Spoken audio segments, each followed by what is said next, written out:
Hey guys, welcome to season three of the Crimson Crossover podcast presented by the Field of 68. I'm your host, Christian Sykes, joined as always by Joey Blackwell and Charles Branch. Guys, it is when we are recording this, I think we are 5 days away from the season. I'm Four. pretty sure 4 days away from the season. How you guys feeling? Basketball's in the air. The air's a little bit cooler outside. It feels like it's basketball season. I was just talking to my wife over the weekend about how not just the temperature change, but the leaves are starting to change as well right now because I felt like they were green for forever. But now that they're finally changing colors, it really does feel like basketball season's here. Now that we have a couple of exhibitions under our belt and looking, and it's just crazy to think. It just feels like yesterday that we were talking about, the Elite Eight, and here we are already talking about the non-conference. So looking forward to it. It's going to be it's a long road. The regular season is, but it's a fun one. Yeah, I've had a hard time, or I've caught myself for the past couple weeks just remembering that last year's team went to the Elite Eight, and it's back-to-back Elite Eight appearances for a program that had only been to the Elite Eight once before then.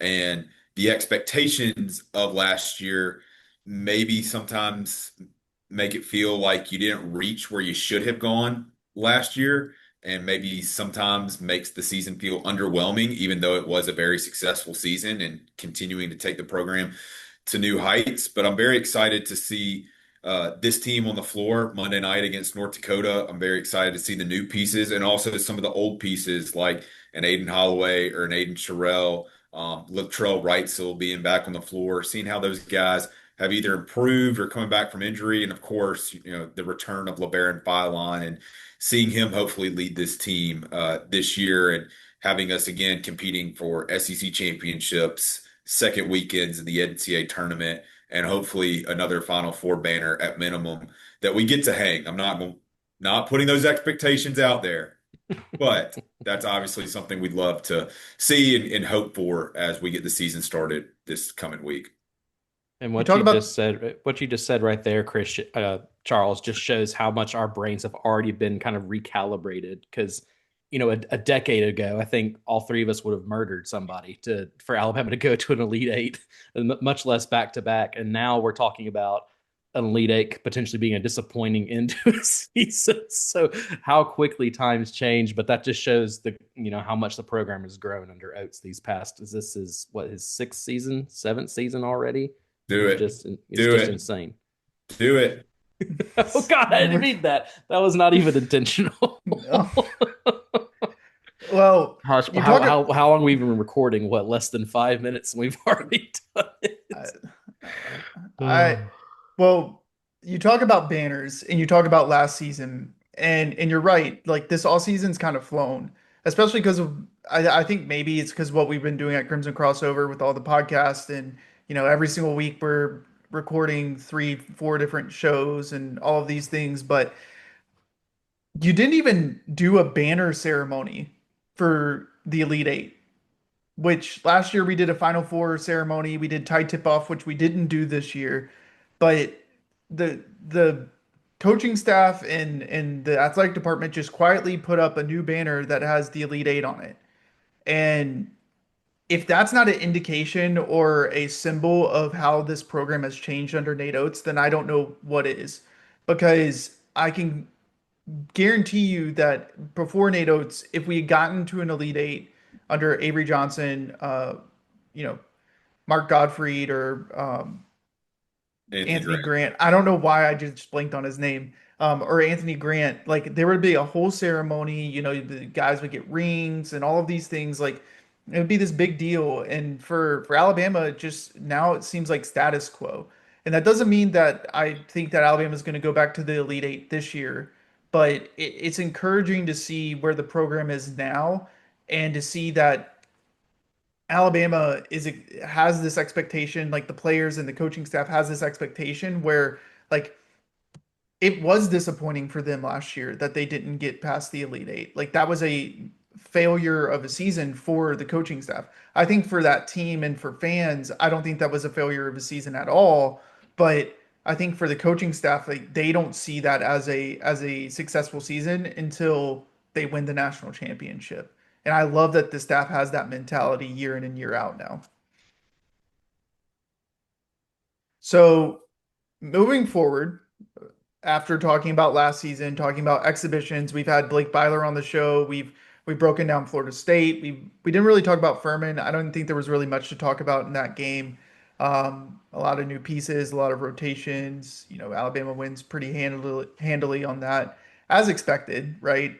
Um, but I moving will forward, I will say real quick about Furman because you said as expected. And yes, the 96-71 point margin should have been the expectation. Playing, even though you're playing at Furman, brand new arena, seats about 3,000 people. I was happy with the result. I know there may have been some frustration with rebounding. I imagine there was a lot of frustration starting out down 9-0, but being able to battle back, I think was great. Holding a team like Furman to 35% shooting from the field and finishing the game the way that we want to see an Alabama team finish a game against an inferior opponent. Those are things just by touching on the Furman game a little bit that I really like seeing from this Alabama team in a game that could have been dicey. I mean, Furman's a good program. Bob Ritchie's a really good coach. It could have been a game that you come in unfocused and it is one that you pull out late or becomes a little bit more of a nail biter. So to go into Greenville and to win 96-71, where you played a lot of guys. I think Aiden Holloway maybe finished with 30 minutes, but everybody else was way below that. I did see that as a positive for this team and getting some momentum to start the season against North Dakota. it also was the return of Latrell Wrightsell. Right. And I think he played exceptionally well. I think he had 12 points in 18 minutes, or maybe it was 18 points in 12 minutes. It was one of those two 12 and 5, numbers. it was 12 points in 15 minutes. That was it. That's the number. An eight looks like it's five to me sometimes. But, but I think like the shooting of this team is going to be really good. I think that defensive rebounding is going to be a major question mark for this team. I think Aiden Terrell has to step up. We haven't seen it quite yet.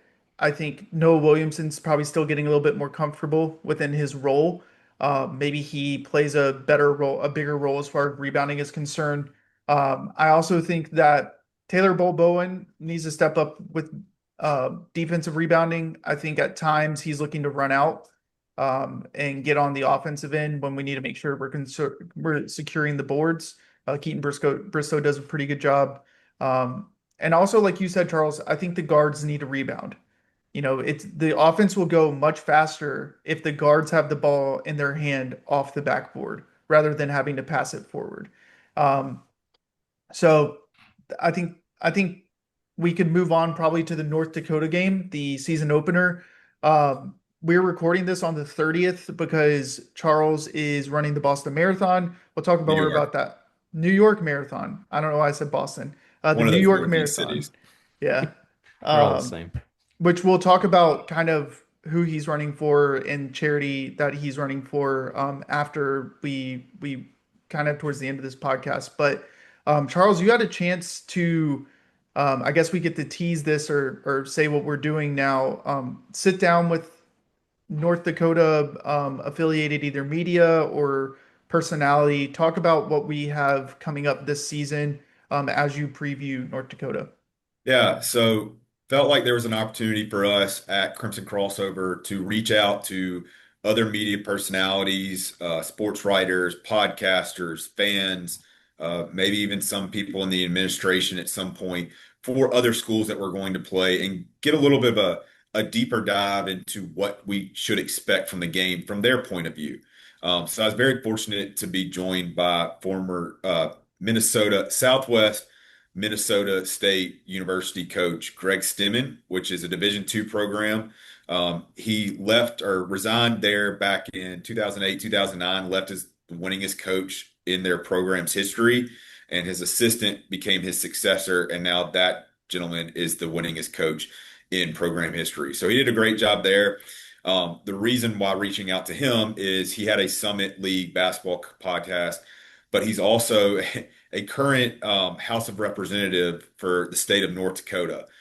So it was fun, with what's been going on in Alabama with sports figures becoming politicians to talk a little bit about that with him as well. All that will be coming is probably already out. So finish listening to us here and then go back and to listen to what we're calling Crimson Crossover Cross Court, looking across the court and getting some insight from the team that we're going to be playing. But really enjoyed our conversation, very knowledgeable about North Dakota. One of the good things that Alabama fans will like is Trayson Eaglestaff is no longer at North Dakota. He hit the portal, was originally going to be at South Carolina, so there was a chance that we would have seen him again this year, but decommitted from Lamont Paris and is now at West Virginia. So won't see him. Hopefully they don't have another guy who goes for 40 against us. They are still in the Summit League as a whole is a pretty good shooting league.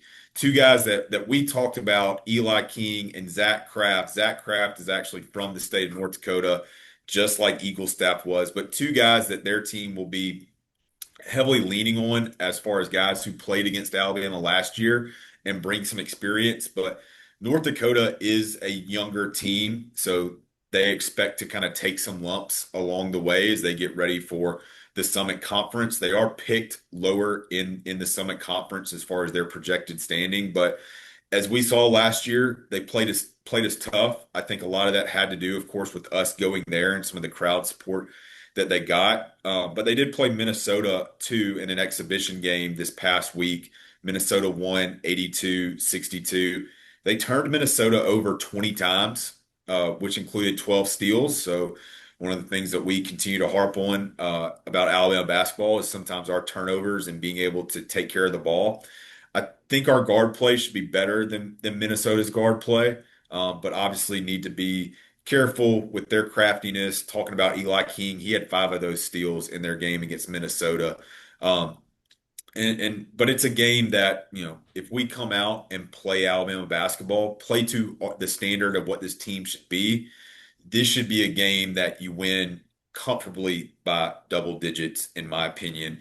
And we'll probably dive into it a little bit further of things that we want to see, but I'll go ahead and say one thing I want to see if the game goes the way that we expect it to go. Let's say there's 5 minutes left in the game and Alabama's up 85-60. I want to hear the final score of the game being, 103-70, not 105-80. So whoever those guys that are on the floor, which I expect it to probably be younger guys getting some more experience, getting, more comfortable with the system and, getting some letting them kind of make their name in their Alabama jersey and all that. I want to see those guys finish the game the right way and not just have it be a back and forth contest like we saw a lot of times with last year's team. But I know I know they were very very appreciative of Alabama coming up to North Dakota last year to come play. What Greg talked about a lot was just what a class act it was of Coach Oates and Alabama coming up there. They're not going to come return the favor and just roll over for us in Tuscaloosa, of course. I expect them to, be ready to play, but there is some experience, and hopefully that's something that we can take advantage of early, get out to a comfortable lead, get some guys a lot of run, and then, of course, get ready for a big one this next Saturday going up to New York. Yeah, and you talk about the game last year. It was a homecoming for Grant Nelson, and we've talked about this previously. I love that the coaching staff and Adam Ballman and Nate Oates when they're making these schedules, they keep in mind the players that they have on their team and try to play games that allow them to play, you know, kind of in a home environment, and specifically Grant Nelson last year being able to go and play North Dakota, which a lot of fans are like, well, why didn't we go play North Dakota State? Well, North Dakota is actually closer to Devil's Lake, which is where he's from, which allows more of his family and his friends to come and watch him play. Um, and it's kind of a cool thing that Alabama does and that this coaching staff does to kind of allow, give back to their players. But, as we saw last year, North Dakota is going to put up a lot of threes and they're going to make Alabama win the game. They're not just going to, like Charles said, they're not going to roll over. For Alabama and to come out with a what should be a comfortable win, they're going to have to defend well on the perimeter and they're going to have to hold North Dakota to one shot per possession. Like if Alabama didn't do it versus Furman, Alabama didn't do it versus Florida State. If I'm going to be quite frank, I don't expect Alabama to do it versus North Dakota. I think it's going to take time for this team to kind of get into the mindset of attack the basket, get rebounds, you know, limit teams. But this team's gonna have to learn quick. And if they don't do it versus North Dakota, we're gonna preview St. John's after this. Like you're gonna get hit in the mouth coming out the gate with this the first 5 games being against likely top 15 teams in the country. Joey, you have any thoughts on the game on Monday? Oh, my number one point Charles already made, and that was I'm glad that Trace and Eaglestaff is no longer there. um, he lit us up last year, and I'm just glad to see him gone. Overall, I think this is a team that I mean goes without saying. I think Alabama will do pretty well. I do wish after looking at their box score, and a box score doesn't tell everything, but I wasn't able to watch their game. They do seem to have some issues shooting the three. I did notice that in their second game they shot 27%. So that's not terrible, but they shot 21% against Jamestown. Um, so I do wish they were a little bit better in that regard. In that I'd like for Alabama to have a little bit better competition prepping for their next game, which we'll talk about here in a second. But overall, I think this is a team that also they're pretty shallow on the bench. They're going to have to rely on their starters. So I expect them to probably tire out pretty quickly. That being said, we thought those things heading into last year's game too. And I know this is in Coleman Coliseum, so it'll be a different environment. I know Alabama will be ready to play, but um, it's it's not going to be pretty, but at the same time, last year when we talked about this a couple of episodes ago, but last year you had the benefit of having those step up games to start the season. This year you have this game and that's it before we really get into this non-conference play. So, and that ball really gets rolling. So I know the team will show up ready to play, but I hope that they take it seriously, and I hope that they are able to use whatever they are able to gain from this game and apply it to the next couple of months, because it just doesn't let up after that. Yeah, North Dakota, what Coach Stimmen told me is probably a rotation about 7 to 8 guys. So you wonder, do they try to slow the game down? I do know Coach Salter runs really great stuff, and while that can be great for the offense as far as getting open shots, it also, in my opinion, puts pressure on the defense of making sure you know who to box out if you got a lot of switching going on, a lot of screens and stuff like that. So another thing that we can be tested on, especially as we talked about where we struggled on the defensive rebounding side, is when a shot goes up, making sure you get a body on everybody. And Christian, you already made the point that I've been talking about as well. Like, I do want to see our guards get out and rebound. I mean, you don't have to be a guard getting 8, 9 rebounds a game, but you can get 3, 4, 5, and the ball's already in your hands. Like, we got fast guards, and typically those are going to be long rebounds. So you can get out and go and still be fine. So I'd like to, if I was uh, not sure if this is how they teach it or not, but I'd like to see our guards making sure they're definitely inside the arc and maybe a little bit closer to the free throw line in the paint, going to get rebounds than maybe getting out on the wings and trying to run and just leaving it up to Sherelle or Taylor Bolboin or Williamson or London Jemison or Bristow or whoever may be down there, and just trying to have those guys get the rebounds and then hit them on an outlet pass so we can keep it going. Yeah, I'm really excited for basketball to be back. I'm excited to be back in Coleman specifically. Excited to see the addition to the Elite Eight banner, but I think a game I'm more excited about, just kind of transitioning a little bit, is this game in Madison Square Garden against St. John's. Alabama's played Nate Oates has coached against Rick Pitino twice when he was at Iona. Um, he lost one game, and I think that was in like a tournament, and then he won one in the NCAA tournament. I was at that game. It was at Butler. Um, both close games. Obviously, one was a loss, and the other one was a win.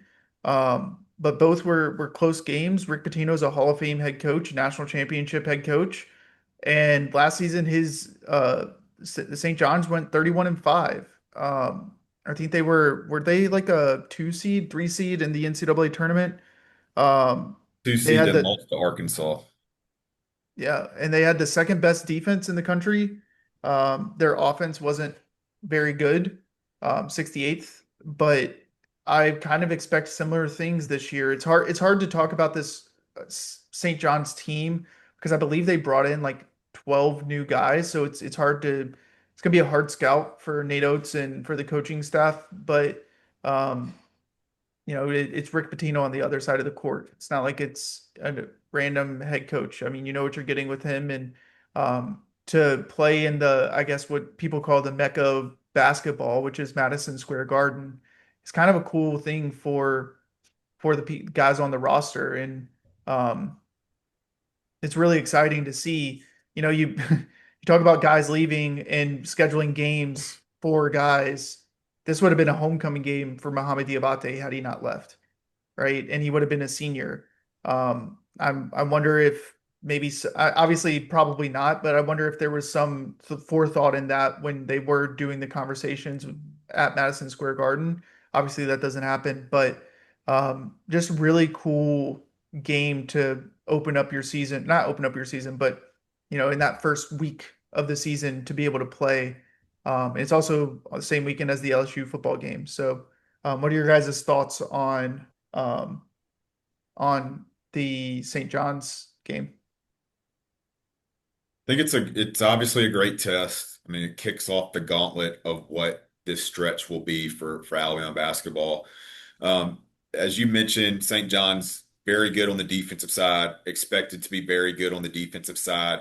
Again, in their most recent exhibition game, they did play Michigan. They played them in Madison Square Garden, lost 96-94 in overtime. Um, both teams, got hot in the second half, scoring almost 50 points among each team getting almost 50 points.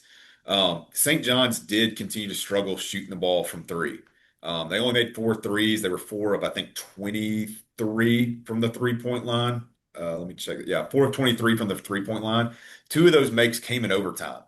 So what I expect Patino's team to be built on is the defensive side because that is what they were so good last year. But they do have weapons on the offensive side. They brought in Bryce Hopkins, who at Kentucky was at Providence, got hurt last year. He's going to be a guy that I expect them to rely on to score the ball. They got Zuby Ejiofor, 6'9", senior, 245 pounds. He led them against Michigan with 24 points.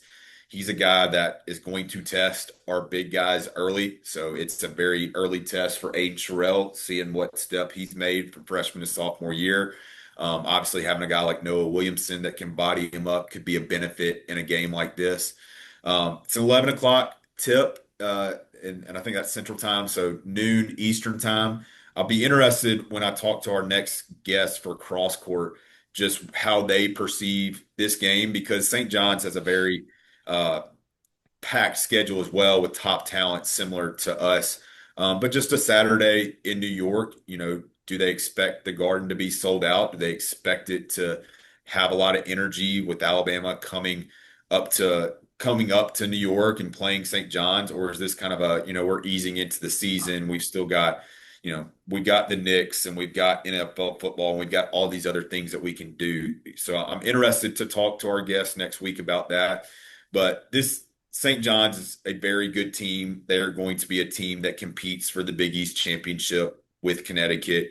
They're going to be a team that's going to compete for being a top four seed in a regional in the NCAA tournament, whatever regional they're selected into. And as you mentioned, they got a lot of new guys coming in, but it's a lot of guys that played high level basketball. We talked about Ejiofor, who was at St. John's last year, but you got Ian Jackson, who's been at North Carolina. I mentioned Bryce Hopkins. They got a transfer from Stanford. They got a transfer from Arizona State. So it's not necessarily a lot of guys that are moving up a level from either mid-major or low major to high major. It's guys who have played high major basketball and have just now been brought together to compete in the Big East. So I'm very interested to see how this game goes for us. Very interested to see. It's not always an early test for the team. I think it's an early test for Coach Fleming. If he's going to be leading the offense, how does he attack a Rick Pitino defense? Um, Again, talking about turnovers, how do we take care of the ball? So uh, I look at this game more of how interested more in how did we play than maybe more interested in what the actual result is right now. Yeah, and you talk about bringing in so many new guys and so many new faces. I think for Alabama, this is a game that I think it's a winnable game just because it's so early in the season for St. John's. It's going to take a lot, I think, for them to, and maybe they do gel right away, and maybe they do come out of the gate and be the top 20, top 15 team that they're projected to be right out of the gate. But I think Alabama, if you get this win, I think this is a win that when you look back at it in March, right? That it could be a resume defining win because maybe St. John's is that team that goes 31-5 again, but they lose to Alabama early in the season before they get going. And then all of a sudden they get on a roll in the Big East and at the back end of their, conference games or non-conference games. And that win looks incredible for Alabama. I don't think it counts for a home game or a road win or a road game for Alabama. I think it's a neutral site. But it's still, I think this is probably optimal time for facing a team like St. John's. You'd rather face them early in the season than in the, NCAA tournament. Rankings, we're not playing for rankings, but like you said, if this is a game that you win, you just beat the number fifth, sixth team in the country. It's probably something that moves Alabama into the top 10 after the first week. I think with this 3 game stretch of, I'm still going to call it at St. John's, Purdue at home, and I'm still going to call it at Illinois, even though that's a neutral site. It's in Chicago. It should base similar to us playing Birmingham. It's basically a home game for Illinois. To me, if you can just go 1-2 out of this stretch, I take that as a win, and that's really probably dumbing down the expectations of this team and what Alabama has become. But we're playing really high level competition with a lot of new guys. You know, don't want to go 0-3. If you go 0-3, you can definitely weather that storm. But I think 1-2 would be just fine getting yourself ready for the Players Era tournament in the coming weeks as well.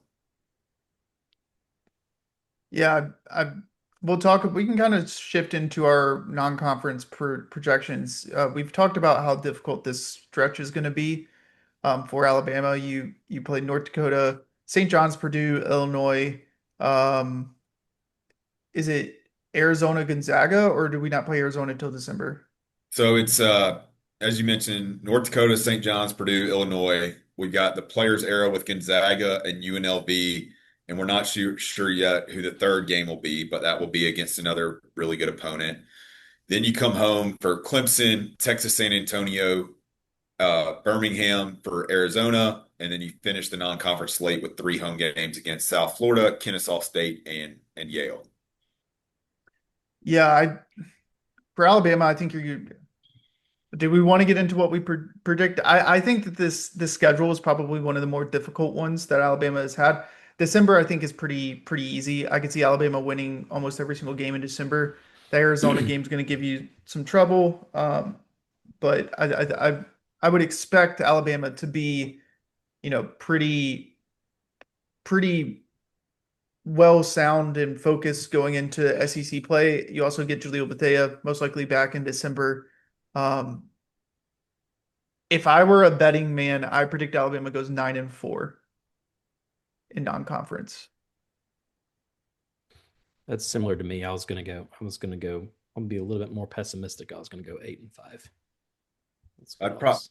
I'd probably put the floor at 8-5. 7-6 again, just depending on how you play, depending on who that third game is out in Las Vegas, could maybe get by with as far as being fine, being comfortable with where the trajectory of this team may be going as they go into conference play.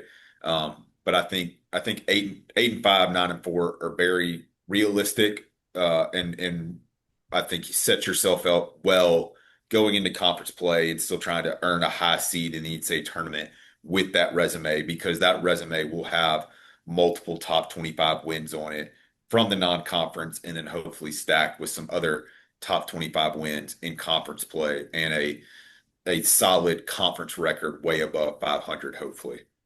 And that's a good point. 8-5 on paper sounds bad, but we have to remember, just the toughness of this schedule. And yes, you don't want to have 5 losses, but if those 8 wins are quality wins, which the majority of these will be, especially come, March, um, it's really, I think if you're a little disappointed if you come out 8-5, you really want to have that, 10-3, 9-4 range, if not better. But if as long as Alabama is able to pull a couple of fast ones on some of the higher quality opponents they're playing, 8-5 heading into a tough SEC schedule is not the worst place in the world to be. Well, and what's the goal, of scheduling hard like this to figure out where you're going to get exposed. And I feel like at times we have gotten exposed and have been unable to cover that up or fix it. So you're going to be playing a lot of different teams that have a lot of different strengths, and hopefully it's not like whack-a-mole where you get exposed in different areas in different games. So you feel like you fix something, but another thing pops up. So if it's defensive rebounding and that continues to be an issue, but then you get back to Tuscaloosa and you start figuring it out against Clemson and Texas San Antonio, and you get into the Arizona game in Birmingham and you rebound the ball well, but again, you're playing a team that's currently considered top 15 and who knows where they are at that point. You lose a close game, but you rebound the ball well and you do other things well and not another major issue doesn't pop up. Then I think, in my opinion, you're fine as far as, again, setting yourself up for the rest of the year. But can we take care of these things that have been deficiencies or been exposed in the non-conference, which we talk about, or what is talked about is we want to get exposed and then actually clean them up. I don't feel like, 2 years ago when we made the Final Four run, it was defense. And we never really got that cleaned up until the NCAA tournament. In my opinion, last year it was playing hard for 40 minutes, and I don't feel like that was ever really cleaned up last year. So whatever it is, could be turnovers, could be poor free throw shooting, could be defensive rebounding, like we talked about, could just be defense in general. Can you clean those up and be ready for conference play? That those are not going to continue to rear their head in conference play for the rest of the season. Yeah, and I think for this team, the way that the schedule sets up, it's a difficult open. Um, but I like you said, Charles, like the thing about our schedule, well, it's twofold. One, like you said, you get exposed, you get to figure out what you're good at, what you're bad at. But I think with the schedule being play or being lighter in December, it allows us to correct the things that need to be corrected going into SEC play and kind of do a mental reset. Not saying that those games are going to be easy in December. No game in college basketball is ever easy. Any game can be lost, any game can be won. But I think compared to what we've previously done, where we've had 3 or 4 games to open that are easier, and then our December gets hard, and then we immediately go into SEC play.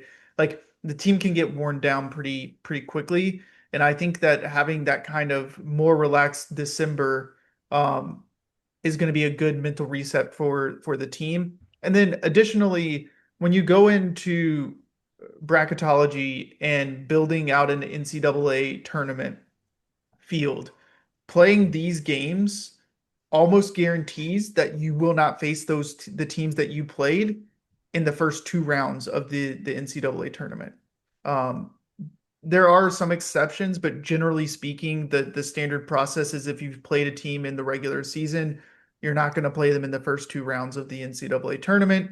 So Alabama is playing St. John's, they're playing Purdue, they're playing Illinois, they're playing Gonzaga. These are teams, Arizona as well. These are teams that should be expected to be decently high seeds within the NCAA tournament. The likelihood of Alabama facing them is much lower because Alabama will have played them already. Um, so it also enhances your ability to get further into postseason because of you scheduling so difficult. So you might come out of this set or this non-conference 8-5, 7-6, But if you do that, then you go 13-5 in the SEC, then you're sitting at 21 or 20 or 21 games or 20 or 21 wins in the SEC, not including the NCAA or SEC tournament.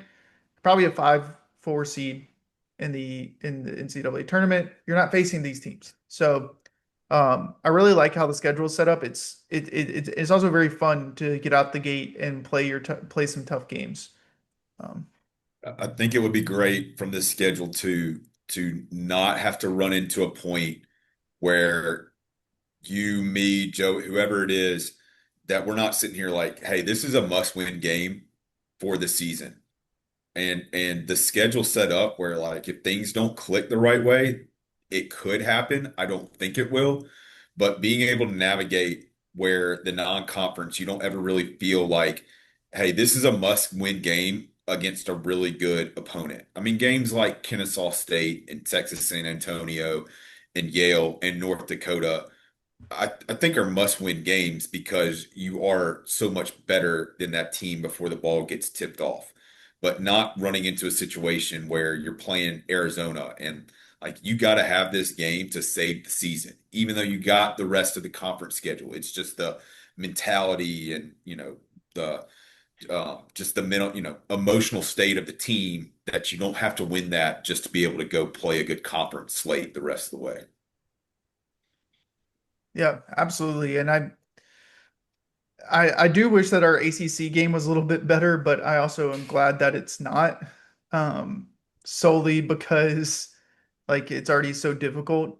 Our schedule's already so difficult. But um, I do you guys have anything else as far as the conference non-conference is concerned? This episode's gonna be a little bit shorter just because there's not very much to talk about with these first two games.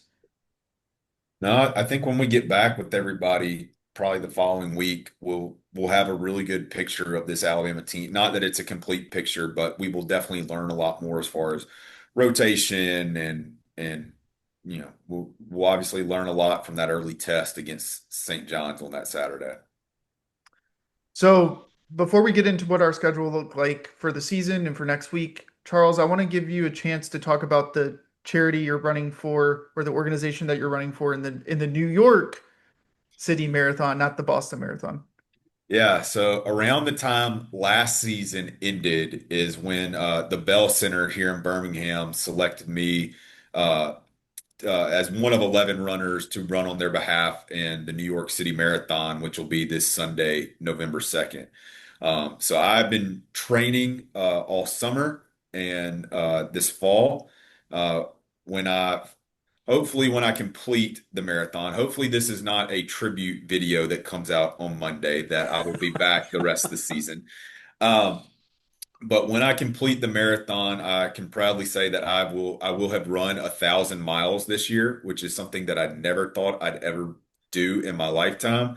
But by doing all that, I've also been raising money for the Bell Center that helps children from birth to 3 years old that may be at risk for developmental delays. They've been around since 1984 here in Birmingham. They've done great work, and I'm really appreciative of everybody that has donated money to their cause, to their mission. I'm very honored to be a bell runner this year in the New York City Marathon. I think when this comes out, the donation page that I've had set up will be closed down, but we can put a link to the Bell Center in show notes and comments and all that. Like I said, it's a great cause here in Birmingham. They do phenomenal work. I'm very excited to be running on their behalf and hopefully represent them well this Sunday up in New York. Yeah, we expect you to come back with the medal around your neck after you no ACL done for the year, please, is what we're hoping for. We'll put the link to donate to the Bell Center in the description below for YouTube and in the description for the podcast for those of you that are listening. If you're able to donate, I know holiday season's coming up. Feel free to donate. And if you can't donate, support them, support their cause by posting the link or whatever we need to do. Charles, we'll have you set up a Twitter post that we can put out there for people. But really excited to hear about that next week. Um, as far as our schedule is concerned, we will have a space following the game on Monday. Hopefully, Charles will be recovered from not having legs since he had ran a marathon the day prior. Don't do a Barney Stinson and sit on the subway and not be able to get up, Yeah. is all I will say. Um, so we'll have that on Monday, and then we will have a post game next week for the St. John's game, actually leading up to the LSU game. So it's going to be quite interesting on Twitter because we're going to try to do a space in between the game and the LSU game. And then we will have a podcast come out. I think we've done Tuesdays, and we'll stick to that same schedule. We'll come out the following Tuesday, previewing the next week. We have Crimson Crossover Cross Court,